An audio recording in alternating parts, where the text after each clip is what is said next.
Zejah, apa yang you paling ingat pasal your last competitive match? All England lawan Excelsior tu saya rasa mungkin dalam kerjaya saya mungkin salah satu match yang paling saya ingat lah. Apa yang buat you paling ingat pasal that particular match? Mungkin sebab first All England satu tournament yang besar, dan second mungkin first time saya compete in satu tournament yang major tournament macam ni. So saya pun tak sangka boleh masuk semi final dan lagi boleh lawan dengan Excelsior, dan pun kira idol saya lagi, dan kita pun telah main satu match yang mungkin tough match juga, dan saya rasa audience dengan fans pun saya rasa suka untuk match tu. I think dah almost 117 days after match tu, 19 all the last set yang you main lawan Excelsior. Still fikir lagi pasal that tap yang you buat? Saya pun tak fikir banyak sebab macam masa tu abang pun ada pernah interview saya, dan saya pun sudah cakap itu pun depends on referee, dan kalau dia memang nak fault saya tu, saya pun no choice lah, kena accept juga. Okay, tapi kita tak nak tanya referee, kita nak tanya you. Fault ke tak? Bagi saya rasa fault. Fault. Kenapa you ambil decision untuk buat that shot ataupun that tap? Sebab masa tu saya sudah net, dan lepas tu dia balikkan bola tu, saya 50-50, saya tak sure lagi mungkin dia akan ambil balik bola tu kan. Mungkin lepas net ke apa, saya tak tahu, so saya terus pergi tap macam tu aja. Tanya any former players, diorang kata if you menang that match lawan Excelsior, you pergi final, All England tu you punya. You setuju ke dengan pandangan diorang? Kalau bagi saya masa tu saya memang tak fikir macam ni jauh, dan mungkin saya pun tetap fikir match by match lah macam tu. Dan saya pun ada dengar banyak orang, kawan-kawan pun cakap, oh kalau you menang memang masuk, memang champion tu you punya lah. Dan bagi saya pun day by day kita punya condition tak sama. Mungkin hari tu saya dengan Excelsior pun sudah tough match, dan saya pun mungkin menang pun saya pun mungkin tak tahu esok body condition saya akan macam mana kan. So memang kita tak boleh predict lah apa yang boleh berlaku sana kan, macam tu. Since 2016, Astro Arena first interview you, sampai sekarang I think you tak pernah berubah. You punya perwatakan still the same. Even though you dah breakthrough to top 10, kenapa you rasa you penting untuk kekal you punya perwatakan macam ni lah, always berpijak di bawah bumi yang nyata? Mungkin saya rasa karakter ni saya kena thank you untuk coach saya, Coach Indra Wijaya yang sebelum ni, dan yang currently sudah pindah ke Women's Single, sebab dia yang sentiasa bagi tahu saya tak kira you sampai mana, berapa tinggi pun you kena masih balik lagi yang semula, yang diri you macam dulu lagi. Dia cakap tak payah sebab you mungkin sudah top 10 ke top 1 ke dalam dunia, you kena upkan standard you semua. Dia cakap tak perlu macam ni, sebab kalau you start you mungkin sudah sombong, dan you sudah tukar karakter you, dia cakap itu failure akan cari kamu lah. Banyak masalah you akan hadapi lah, macam tu. Every badminton player akan ada lebih daripada satu coach yang akan bagi dia impact. So bagi you sendiri, Coach Indra tu the first coach yang betul-betul bawa you untuk sampai satu tahap? Kalau untuk waktu senior ni, masa saya junior nak tukar ke senior ni, sebab kita akan lalui satu proses yang mungkin susah, sebab junior ke senior memang you kena ubah banyak. Dan so saya pun ada luck juga, sebab dapat satu coach yang memang rajin dan memang ada hati untuk untuk ajar saya, dan mungkin dengan passion dia, dengan masa yang kita ada tu, dan finally saya rasa saya dengan dia mungkin sudah capai satu hubungan mungkin more than just coaches. Dan mungkin dalam court kita coach and player, mungkin dekat luar saya kira pun dia salah satu bapa saya juga, dan apa yang saya mungkin hadapi masalah mungkin selain daripada badminton pun saya akan bagi tahu dia lah. Dia pun akan mungkin bagi advice bagi saya banyak macam tu. Daripada Coach Indra Wijaya dan Datuk Misbun Siddiq, macam mana peralihan tu? Saya rasa tu pun kira satu mungkin timing bagus juga untuk saya masa tu, dan sebab ada Coach Misbun tu yang masuk tu, mungkin dia buat saya punya permainan mungkin lebih stable, sebab kita pun tahu dia punya cara training tu mungkin more banyak kuantiti tu, dia lebih mau banyak, dan sebab tu lagi buat permainan saya lebih stable lah masa tu. Honestly, macam mana training di bawah Datuk Misbun? Apa yang you paling banyak belajar di bawah dia? First dia masuk tu mungkin dia punya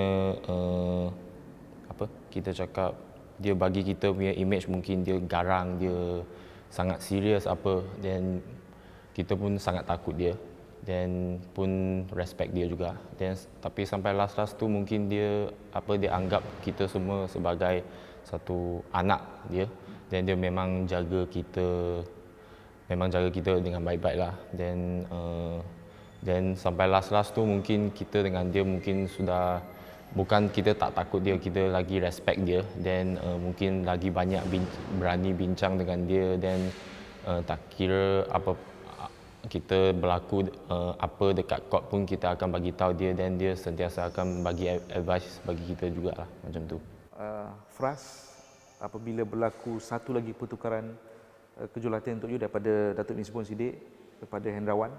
Bagi saya sejak saya masuk dari Bukit Jalil sampai sekarang as a senior sudah, saya rasa dalam berapa tahun ni, dalam berapa proses ni, saya sudah tukar banyak coaches, dan mungkin first time saya akan rasa wah sedih ke apa, dan tapi lama-lama saya rasa mungkin ini satu proses untuk saya juga, dan dengan perubahan macam ni saya kena try to biasakan, sebab kita pun as a professional player kan, kita tak boleh cakap kita kena mau coach ni kita boleh ikut dia saja, kita tak boleh ikut coach lain. Saya rasa kita kena professional sikit lah macam tu.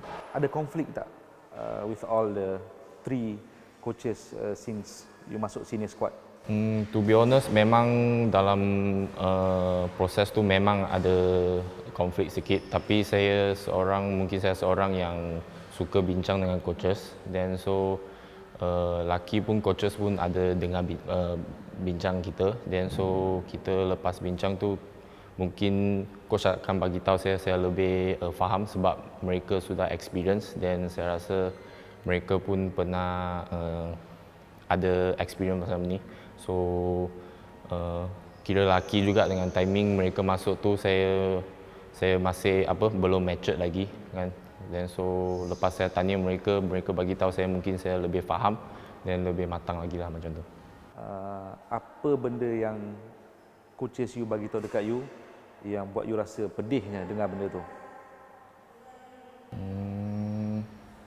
Mungkin share mereka punya experience, macam mana mereka mungkin jadi champion ke, dan mungkin macam mana mereka overcome dengan situation yang susah mereka sudah pernah hadapi itu. Dan so mungkin saya akan rasa mungkin coaches ini pun pernah lalui, so apa yang mereka cakap saya kena dengar macam tu. Paling teruk kena marah dengan siapa? Paling teruk, saya rasa Coach Indra masa tu, sebab saya pernah ingat sekali lagi masa tu junior nak tukar senior tu, sebab masa junior saya tahu saja net dengan smash, sebab junior kan mungkin power, ada yang player power belum naik lagi kan, so masa tu saya pun kira power juga, dan saya asyik guna smash, mungkin asyik guna power untuk menang, dan tak pakai otak banyak, dan mungkin permainan saya pun tak matured sangat. So masa tu dengan Coach Indra first masuk tu, dia nak tukar permainan cara saya. Dia cakap permainan ni you mungkin boleh main dekat junior aja, Tapi once you tukar senior tu memang susah lah permainan yang macam ni. First saya ingat lagi masa tu saya nak pergi Asian Junior. Then dia try tukar ni, saya menang. Tiap-tiap kali saya menang match play dekat training pun dia masih macam tak satisfied lagi sebab permainan saya masih sama. Saya menang dengan power saya, bukan dengan kematangan saya. Dan so masa tu ada sekali saya try cara dia main-main, saya kalah salah satu player lah. And saya pun memang tak expect boleh kalah dia punya dekat training. Dan so masa tu saya masih ingat, lepas saya kalah, saya buang raket tu, saya terus keluar stadium tu. Dan saya pun tak cakap dengan coach tu. Dan tak sangka petang gym tu dia datang cari saya sendiri, dan dia try to bincang tu lah. Dan saya pun tahu bahawa mungkin dia privately dia pergi mungkin search internet ke apa, mungkin cari cara untuk bincang dengan, mungkin try to have some psychology dengan saya. Dan start dari sana tu saya baru tahu coach ni memang ada hati dan dia mau ubah saya. So kalau saya fight macam ni dengan dia lagi, saya rasa tak baik. So dari sana saya try to biasakan permainan dia, dan saya try advice dia yang bagi, walaupun mungkin banyak kali saya kalah dari match play dengan training, mungkin tournament lagi. Dan mungkin start dari sana mungkin saya lebih matured tu, dan sampai sekarang mungkin permainan saya boleh macam ni lah. Okay, sejak nak sembang sikit pasal you punya junior days, you punya only and last World Junior Championship punya appearance dekat Bilbao, Spain 2016. Disappointed tak dapat menang at least one World Junior title? Memang masa tu saya masa semi tu memang saya confident untuk menang, tapi itu pun first experience saya sebab tournament besar kan, first World Junior saya masuk semi final tu, dan dengan opponent saya Chico tu saya tak pernah kalah dia, tak pernah apa. Dan so memang confident, tapi masa tu mungkin first experience saya mungkin terlalu nervous, dan tak boleh tidur, tak boleh apa. Masa tu saya masih ingat lagi itu psikologis dekat court. Masa saya sampai court tu dia cakap dia nampak muka saya sudah hijau. Dia cakap macam tak betul sah. Dan saya pun masuk aja mungkin masa tu mind feeling semua tangan keras macam tu. Dan so satu experience yang baik untuk saya juga lah masa tu. Okay. Sekarang Lee Zijia top 10 in the world, Chico tak tahu kat mana sekarang. Indonesia simpan dia. Okey. Zijia, badminton ni sebenarnya every player ada style of play tersendiri ke, ataupun you guys just turun court and pukul shuttle? Saya rasa memang kita ada sendiri punya special dengan karakter yang macam-macam.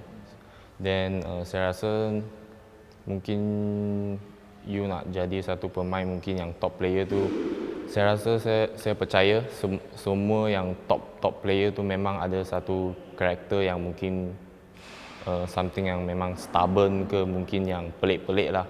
Sebab saya rasa you nak jadi satu special player orang, you kena ada suatu special punya mungkin special punya fikiran ke apa kan, macam tu.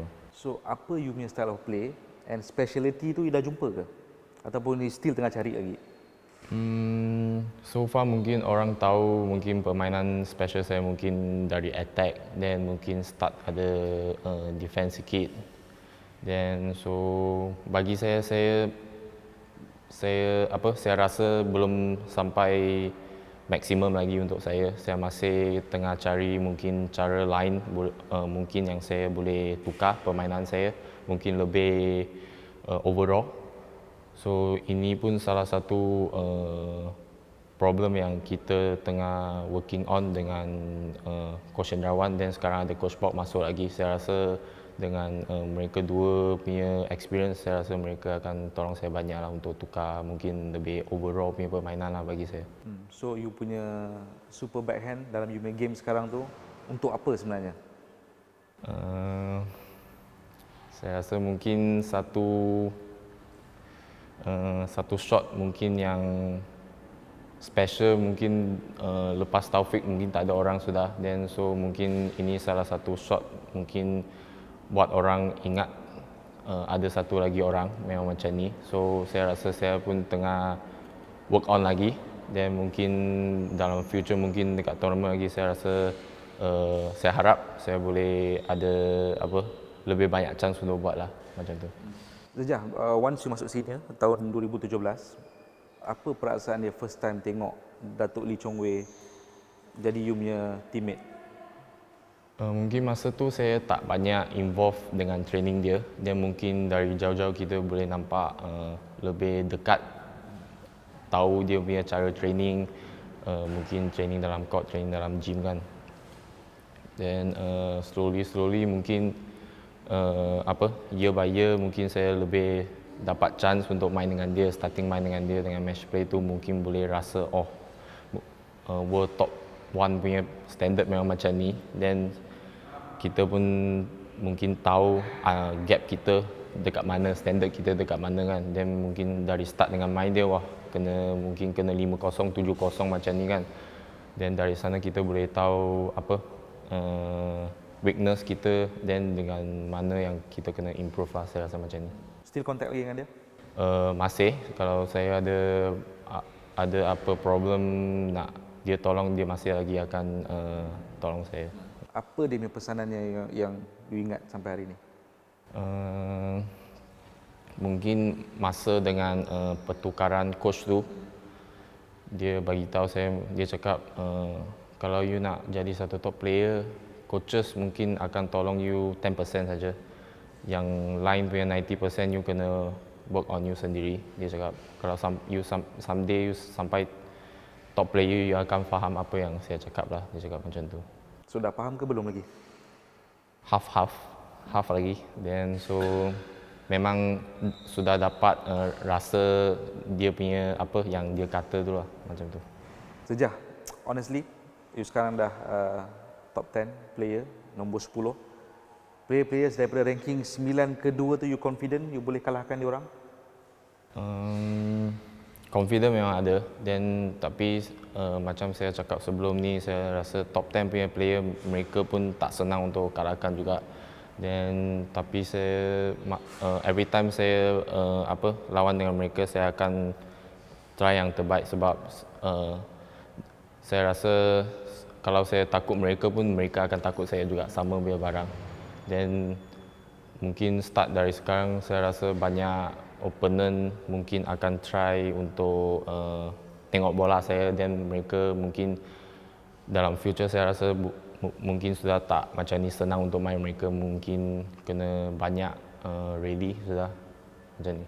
So the 1%, Kento Momota, rekod you dengan dia 0-6. I think the last match you lawan dengan dia dekat Malaysia Masters kita Januari, you cakap dia buat you macam budak sekolah. Kenapa susah sangat nak lawan dia? Saya rasa banyak player yang kalah dia mungkin sebab dia susah kena matikan. Sebab dia punya defense memang baik, cukup baik, dan dia tak senang mistake. Dan so mungkin ada satu cara saja boleh matikan dia. You kena cepat, you kena cukup garang, you punya shot kena betul-betul cukup tajam, semua kena tepat sampai betul punya shot tu. So bagi saya mungkin dalam top 10, dalam top 20 pun saya rasa kurang orang boleh susahkan dia. Dan saya rasa ini pun so far ini pun salah satu cara saja kita boleh nampak mungkin boleh kalahkan dia dengan cara ni, macam tu. Dalam 6 meetings you dengan dia, semua straight games you kalah. So do you think the next step bila lawan dengan dia adalah untuk try tarik pergi 3 game? Every time saya try masa lawan tu, saya memang cakap dengan saya, please lah mungkin boleh try ambil satu set ke. Dan tapi tiap-tiap kali saya lawan dia pun memang mental tu memang letih. Dan bagi saya mungkin tak senang untuk menang dia satu set pun. Dan tapi in future mungkin saya akan try lebih work on lagi. Mungkin ini pun salah satu target saya lah, macam tu. Zejah, you lebih dekat dengan World Badminton. You ada kawan-kawan all over the world yang tahu apa situasi semasa. You sendiri confident akan ada tournament tahun ni, ataupun maybe kita takkan tengok badminton until 2021? Bagi saya pun problem ni saya pun pernah bincang dengan Coach Hendrawan. Dan kita pun sudah ready. Mungkin end of this year tak akan ada apa-apa tournament. Sebab kalau tengok situation sekarang pun, walaupun tengok sekarang Malaysia sudah kira okey, dan tapi negara lain saya rasa macam especially Indonesia, saya rasa itu pun masih susah lagi. Dan so saya rasa lebih baik kita prepare mungkin end of this year. Sampai end of this year pun memang tak akan ada tournament lah. Dan sebab kalau kita nanti hoping banyak juga, nanti pun mungkin dari mental pun akan letih. Sebab asyik tunggu you, asyik training dengan motivation yang tinggi pun saya rasa bukan satu benda yang bagus juga. Sometimes kita pun bukan robot, dan kita pun orang juga akan letih juga. Saya rasa lebih baik kita jangan harap banyak lah macam tu. Macam you cakap jangan harap banyak, bermimpi tu satu benda yang menyakitkan. So Olympic 2021, apa harapan you on that tournament? Because I think it's your first Olympic kan. Bagi saya memang dalam hati saya memang semua orang pun memang mau menang satu medal. Dan tapi bagi saya physically, mentally saya rasa lebih baik saya jangan aim for medal. Lebih baik saya try to macam mungkin fikir, since ini pun first time saya untuk Olympic, why not saya take it mungkin as a gain experience time. Dan mungkin ini first experience untuk Olympic, saya try saja. Mungkin ada surprise. Kalau ada surprise itu bagus, dan kalau tak ada surprise kita pun jangan sedih sangat. Dan mungkin kita pun aim for next 4 years lagi macam tu. Jangan pressurekan diri sendiri banyak lah saya rasa. You tahu netizen sangat tough. Fans akan ada faham you punya pendekatan, media akan ada faham you punya pendekatan untuk take one thing at a time. Tapi kalau ada yang kritik kata dia ni macam tak serius saja nak pergi Olimpik, apa you kata pada diorang? Mungkin sudah biasa dengan komen macam ni, dan so saya pun takkan peduli banyak untuk komen macam ni. Sebab sampai last pun dalam gelanggang saya rasa saya saja yang akan main, bukan mereka. So lebih baik saya tahu apa yang saya fikir tu, saya rasa lebih penting untuk saya lah macam tu. Ramai express saya cakap, ada Datuk James Alvarez, saya tak tahu kalau you dah pernah tengok interview, Lee Zejia is not the next Lee Chong Wei, but Lee Zejia is the new Lee Zejia. Apa pandangan you bila dengar orang bagi gelaran macam ni lah? First memang happy sebab start from mungkin saya ada result tu sampai sekarang mungkin orang lebih kenal saya daripada next Lee Chong Wei, bukan Lee Zejia. Dan sebab orang tahu memang mungkin dalam media, dalam newspaper pun akan keluar ini next Lee Chong Wei kan, bukan Lee Zejia aja. So saya pun selama ni saya pun try to buangkan ini nama ni, dan saya pun try dekat media mungkin bagi tahu orang asyik cakap saya mungkin you boleh ikut legacy Datuk Lee Chong Wei. Saya pun pernah cakap bahawa Datuk Lee Chong Wei punya story, dia punya experience, dia punya achievement semua, saya rasa dalam 20 years pun tak ada orang akan capai lagi macam ni. Dan so why not saya main as Lee Zejia, dan saya akan buat saya punya legacy, saya punya story dengan saya punya achievement semua macam ni. Zejia, since senior 2017, you ambil masa 3 tahun untuk capai top 10. Berapa lama masa you rasa you akan ambil untuk capai top 5? Mungkin masa habis All England tu saya quite confident bahawa kalau tak ada kena MCO ni mungkin saya quite confident lah untuk mungkin break through in top 5. Dan tapi tak apa juga, saya akan tetap teruskan dengan target macam ni.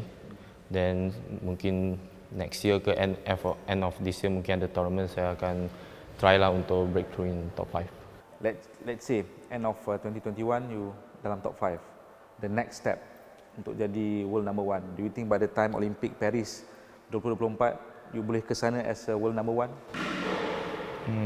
Sebab dalam future punya benda kita tak boleh guarantee apa. Dan yang saya boleh guarantee mungkin saya akan try my best untuk achieve target tu lah, macam tu. Seja, to all the haters yang kat luar sana, mungkin tak suka dengan cara you yang very humble. Diorang kata mungkin tak ada lagak sebagai seorang champion, yang lebih selesa untuk turun to court as Lee Zejia, bukan the next Lee Chong Wei. Apa you nak cakap dekat diorang? Mungkin sometimes susah, mungkin kalau kita humble pun ada orang cakap, dan mungkin kita sombong pun kita ada orang cakap kan. Then so saya rasa just be yourself lah, macam tu. Dan jangan, saya pun tak peduli apa yang mereka cakap kan. Dan macam saya cakap tadi, yang masuk gelanggang tu saya saja seorang yang ambil raket main saja, bukan mereka. Dan mau menang mau kalah pun saya seorang saja boleh control, bukan mereka. So ini fikiran saya macam tu. Okay, sejak on social media, layan komen-komen daripada fans? Dulu ada pernah komen, dan komen balik lagi, marah fans tu. Dan tapi lepas tu mak saya straight call saya, dia cakap jangan buat benda macam ni. Dan dia panggil saya delete, dan start dari situ saya kurang lah. Mungkin tengok je, dan mungkin lepas tengok cakap sendiri lah, ni mungkin bodoh macam ni. Benda yang paling buat you terkesan lah, comments daripada social media? Saya rasa dari last year punya World Championship tu, dan salah satu interview mungkin lepas masuk quarter menang lepas menang Kenta Nishimoto tu, dan quarter saya masuk lawan Momota tu kan, saya ada satu interview, saya cakap mungkin esok boleh enjoy the match macam ni. Dan kita pun mungkin tahu dengan interview saya macam ni, mungkin saya tak mau pressure saya sendiri banyak kan. Dan mungkin lepas kalah tu mungkin banyak fans tu ada kutuk saya. Salah satu mungkin mereka panggil saya, ada satu nama panggil Abang Enjoy. Dan start dari sana mungkin saya ada kalah tournament ke apa, mungkin mereka akan cakap, oh ni mungkin Enjoy terlalu banyak baru kalah lah, macam tu. So you nak maintain dengan perwatakan Abang Enjoy, yang mana you tak nak bagi pressure kat diri you, or you rasa you kena in the future kena ada that world champion mentality? Saya rasa start slowly saya pun pernah fikir bahawa saya tak boleh lagi mungkin avoid dengan question macam ni. Mungkin someday saya akan cakap dengan lebih confidence bahawa mungkin saya mau title tu, mungkin saya cakap saya confident untuk menang esok punya match. Mungkin saya cakap saya confident menang opponent tu lah. Saya pun harap one day saya akan cakap dengan confident macam tu lah.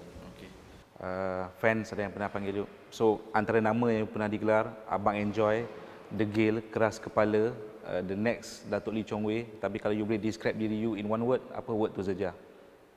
Mungkin stubborn lah.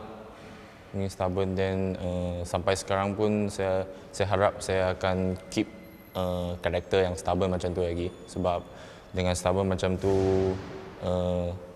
dia telah tolong saya sampai apa yang saya ada hari ini. So saya pun akan keep stubborn, dan tak kira apa yang saya hadapi, saya akan tetap stubborn lagi. Okay. So Abang degil, ada apa-apa you nak cakap dekat fans?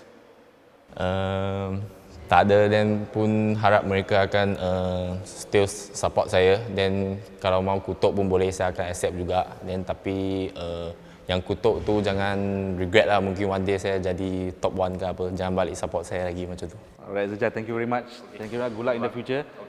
Kami sangat menantikan untuk tengok you kembali in the court.